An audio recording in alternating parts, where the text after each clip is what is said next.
அஸ்ஸலாமு அலைக்கும் வரஹ்மத்துல்லாஹி வபரகாத்துஹு. அன்பான நேயர்களே, ஒரு மனிதன் தனது வாழ்வை சரியான பாதையில் நடத்த ஒளி தேவை. அந்த ஒளியே அறிவு. அந்த அறிவின் தூணே திருக்குர்ஆன். உலகம் முழுவதும் கோடிக்கணக்கான மக்களை நேர்வழிக்கு அழைத்துச் செல்கின்ற அல்லாஹுவின் இறுதி சத்திய வேதம்தான் குர்ஆன். இந்த வீடியோவில் அல் குர்ஆன் என்றால் என்ன, அதற்கு ஏன் பல அற்புதமான பெயர்கள், அவற்றில் எத்தகைய ஆழமான அர்த்தங்கள் உள்ளன என்பதை அழகாகவும் தெளிவாகவும் அறிந்து கொள்ளப் போகின்றோம்.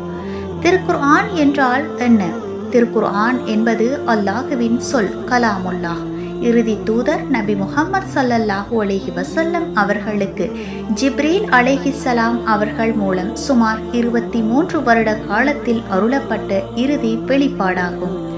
இது ஓதப்படவும் சிந்திக்கப்படவும் வாழ்க்கையில் நடைமுறைப்படுத்தப்படவும் அருளப்பட்டது.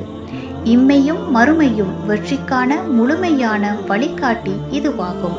குர்ஆனின் உறுதிமொழி: நிச்சயமாக நாம் தான் இந்த உபதேசத்தை இறக்கினோம், நாமே அதை பாதுகாப்போம்.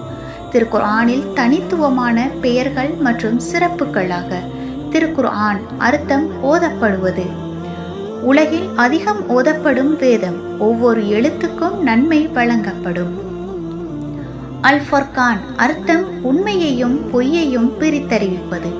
வாழ்க்கையின் சிக்கல்களில் சரி தவறை அறிவிக்கும் தீர்ப்பாளியாக செயற்படுகின்றது.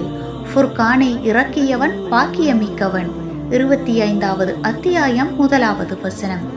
அல் கிதாப் அர்த்தம் எழுதப்பட்ட வேதம், முழுமையாக பாதுகாக்கப்பட்ட தொகுப்பு. இது வேதம், இதில் சந்தேகமில்லை. 2வது அத்தியாயம் 2வது வசனம். அந்நூர் அர்த்தம் ஒளி, அறியாமையின் இருளிலிருந்து மனிதனை மீட்கும் வழிகாட்டி. முஹ்கம் தெளிவான மாற்றமற்ற அர்த்தம் கொண்ட வசனங்கள். குர்ஆனின் அடிப்படை தூண்கள். குர்ஆனின் காலமற்ற தன்மை. திருக்குர்ஆன் 1400 ஆண்டுகளுக்கு முன் இறங்கினாலும் அதன் போதனைகள் இன்று கூட நவீனமயமானவை, அறிவார்ந்தவை, சமநிலையானவை. இதற்கான காரணம் ஒரு எழுத்தும் மாற்றப்படாத பாதுகாப்புதான். அனைத்து காலத்திற்கும் பொருந்தும் சட்டங்கள். எந்த இனத்திற்கும் அல்ல, முழு மனித குலத்திற்கே வழிகாட்டி. திருக்குர்ஆன் ஒரு புத்தகம் அல்ல, அது அல்லாஹ் நமக்கு தந்த உயிருள்ள வழிகாட்டி. அது நம் இதயங்களுக்கு ஷிஃபா, வாழ்க்கைக்கு நூர், உண்மையையும் பொய்யையும் பிரித்தறியும் ஃபர்கான். அன்பான சகோதர சகோதரிகளே, இன்று முதல் குர்ஆனை ஓதுவது மட்டுமல்ல, அதன் அர்த்தத்தை புரிந்து வாழ்க்கையில் நடைமுறைப்படுத்துவோம். அதுவே நம்மை இம்மையும் மறுமையும் உயர்வடைய செய்யும் இன்ஷா அல்லாஹ்.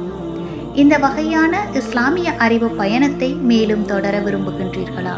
எங்கள் நாலேஜ் ஆஃப் இஸ்லாம் சேனலை லைக் செய்யவும், கமெண்ட் செய்யவும், சப்ஸ்கிரைப் செய்யவும், பெல் ஐகானை அழுத்தவும். அதனால் எங்களது அடுத்த இஸ்லாமிக் வீடியோ உங்களுக்கு முதலாவதாய் வரும். அஸ்ஸலாம்.